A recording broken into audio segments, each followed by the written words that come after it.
In August of 2010, city employee Brian Bouchard was on his way to turn the power on to a unit in an Edmond apartment complex. As he entered the complex, he drove past a large retention pond on his passenger side. A glimmer of something shiny caught his attention. I looked over to my right, and in the water, I saw a metal object in a square, and I wonder what that is, so I stopped, and then it dawned on me it looked like the roof of a car. So I called the police department, and I said, I think I see a car in this water, and could you send an officer out to check? Moments later, Officer Sean Bryant entered the complex and checked.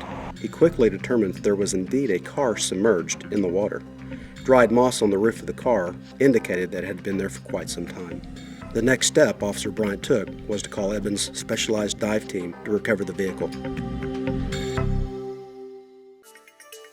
Anything that's underwater that's not supposed to be there, we'll bring it up. But primarily, we search for evidence. We've recovered evidence from burglaries that were thrown in the lake, weapons that have been thrown in the lake, and stolen cars that have been driven in the lake to dispose of. On the hot August afternoon, the water level of the pond had dropped enough to reveal the submerged car. Members of the dive team quickly responded and were able to enter the pond, hook up the car, and tow it out without incident. There was nothing suspicious inside the vehicle, and when the tags were checked, officers learned that the car had been reported stolen 3 years earlier, in July of 2007. Today, the Edmond dive team consists of 10 police officers and a medic. There is a team leader and an assistant team leader. Each diver is certified and has advanced levels of skills so they can perform their underwater duties as safely as possible. We never dive without at least 3 divers present. We have a diver, a backup diver, and we have a line tender on the shore that's communicating signals to the diver at all times. The rope is attached to a special harness on the diver. Each diver also uses a buoyancy control device to adjust their flotation beneath the water. Members of the dive team train once a month for 8 hours. Sometimes they perform searches along the bottom of Arcadia Lake. There are even times when they sink a car in the lake and the dive team recovers it. Using special inflatable bags, they are able to lift the car out of the water. It takes new members about a year of training before they can actually recover underwater evidence while on duty. On any given dive, the danger level is always considered by the team. There are many things that can go wrong beneath the water, so practicing safety is top priority. There's all types of entanglement problems. There could be different issues with equipment. One of the trainers for the dive team is Rocky Yardley. Because of his expertise as a bomb technician and diver, he hosts a unique week-long training seminar each year for the recovery of underwater explosives. I started the program to train bomb disposal technicians who are also public safety divers or scuba divers on how to safely recover explosives or hazardous devices that have been dropped, placed, or hidden underwater.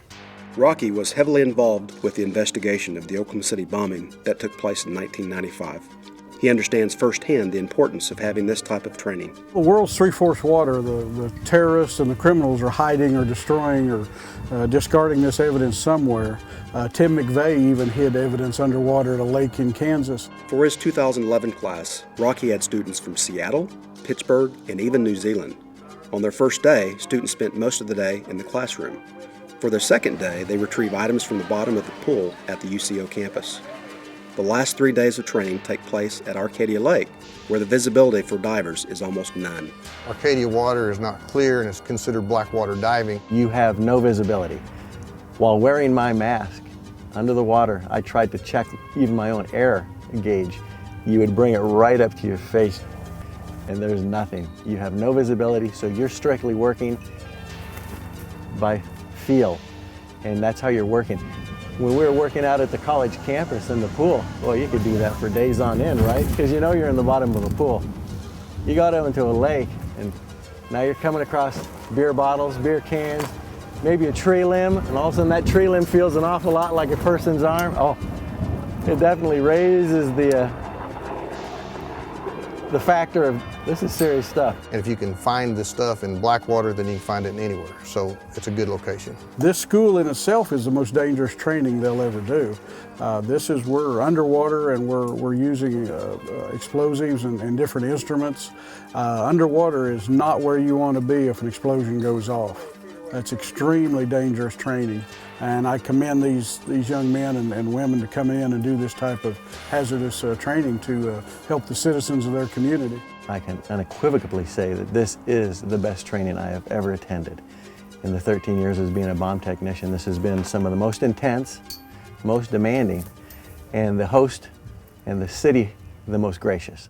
Having specialized groups like the dive team is extremely important for the community. When an underwater event or emergency arises, it's comforting to know that there are officers that can safely and professionally handle these dangerous situations.